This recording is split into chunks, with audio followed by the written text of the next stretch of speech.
Haïti est un pays essentiellement noir. Haïti, qui était le premier État noir fondé et revendiqué comme tel suite à la Révolution, on connaît avec Toussaint Louverture. Alors, je voudrais dire deux mots sur Haïti parce qu'il faut accepter la vérité même quand elle déplaît. Premièrement, on ne sait pas, mais vous pouvez trouver ça sur Wikipédia en anglais, le successeur de Toussaint Louverture, qui s'appelait Dessalines, le chef, je ne sais pas si on l'appelait président, enfin le dictateur de Haïti, a organisé, après le départ des Français évidemment, le génocide des Blancs. Il y avait non pas 100 000 Blancs, mais quelques 10 000 Blancs. Ils ont tous été exterminés, hommes, femmes et enfants. Et on n'en parle jamais de ce génocide. Hein. D'ailleurs, en français, on ne trouve pas de traces. Mais lisez les sources en anglais, vous verrez. Dessalines a exterminé, et on est allé dans tous les villages, dans tous les endroits, dans toutes les villes, on a exterminé les Blancs. Parce qu'ils étaient blancs, hommes, femmes, enfants, pour faire disparaître leur race. Bon.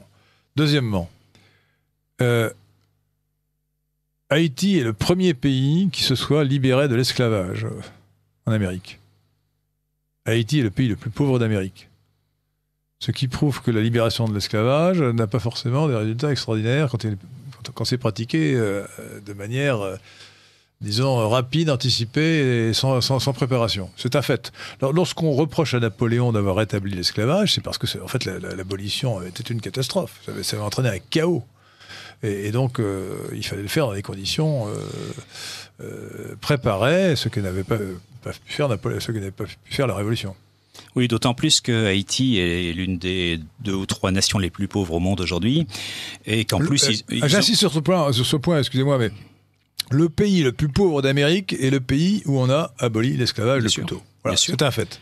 Bien sûr, pour le rétablir d'ailleurs sous d'autres formes entre eux. C'est-à-dire qu'une fois les Blancs exterminés et partis, ils ont continué à pratiquer. Alors je crois que de mémoire, c'est ce qu'on appelle les restes avec.